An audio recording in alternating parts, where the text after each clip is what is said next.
ఒక అడవిలో ఒక కోయిల పెద్ద చెట్టు పైన గూడు ఏర్పాటు చేసుకుంది. అది దాని చిన్న చిన్న పిల్లలతో కలిసి సంతోషంగా ఉంది. ఒక రోజున తన పిల్లలకు ఆహారం తేవడం కోసం ఎగురుకుంటూ వెళ్ళింది. అది అలా ఎగురుకుంటూ ఉండగా చాలా పెద్ద వర్షం కురిసింది. ఆ వర్షంలో ఆ కోయిల బాగా తడిచిపోయింది. పాపం ఆ తడిచిన రెక్కలతో ఇంకా ఎగరలేకపోయింది.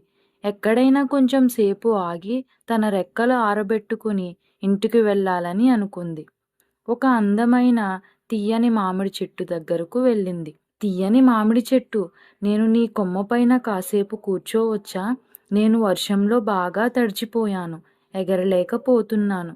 కాసేపు నీ కొమ్మపైన కూర్చొని నా రెక్కలు ఆరాక వెళ్ళిపోతాను అంది కోయిల.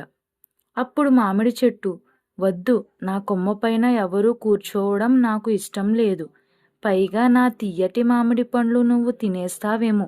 వద్దు, వెళ్ళి ఇంకెక్కడైనా కూర్చో అంది మామిడి చెట్టు. కోయిల పాపం ఎగరలేక ఎంతో భారంగా ఎగురుకుంటూ ఇంకొక అందమైన బొప్పాయి చెట్టు దగ్గరకు వెళ్ళింది. తియ్యని బొప్పాయి చెట్టు, దయచేసి నీ కొమ్మపైన నన్ను కూర్చోనివ్వా? నేను చాలా అలసిపోయాను. నా రెక్కలు చాలా నొప్పిగా ఉన్నాయి. నేను ఇంకా ఎగరలేకపోతున్నాను. నా రెక్కలు ఆరాక వెళ్ళిపోతాను అంది కోయిల. అయ్యో, వద్దు, నా పైన కూర్చుంటే నాకు నొప్పిగా ఉంటుంది. పైగా నా తియ్యటి బొప్పాయి పళ్ళు నువ్వు తినేస్తే. వెళ్ళు, వెళ్ళి ఇంకొక ఏదైనా చెట్టు చూసుకో అంది బొప్పాయి చెట్టు. ఆ కోయిల పాపం చాలా అలసిపోయింది. ఇంకా ఎగరటం దానికి చాలా కష్టమయ్యింది. వెంటనే ఆ ప్రక్కనే ఉన్న చేదైన వేప చెట్టు దగ్గరకు వెళ్ళింది. చేదైన వేప చెట్టు, నేను చాలా అలసిపోయాను. నా రెక్కలు ఆరాక వెళ్ళిపోతాను.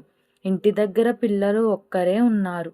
దయచేసి నీ కొమ్మపైన నన్ను కూర్చోనివ్వు. మరేం పర్వాలేదు, కూర్చో. నీ రెక్కలు ఆరాక వెళ్ళు. చాలా అలసిపోయినట్లున్నావు. కొంచెం సేపు ఇక్కడే కూర్చో. కాని నీకు ఇవ్వటానికి నా దగ్గర ఏమీ లేవు. నా పళ్ళు చాలా చేదుగా ఉంటాయి అంది ఆ వేప చెట్టు. నువ్వు ఎంత మంచివాడివి.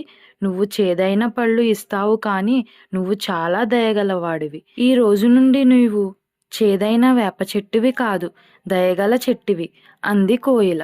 కోయిల అక్కడే కాసేపు విశ్రాంతి తీసుకుని తన రెక్కలు ఆరాక తన ఇంటికి ఎగిరి వెళ్ళిపోయింది.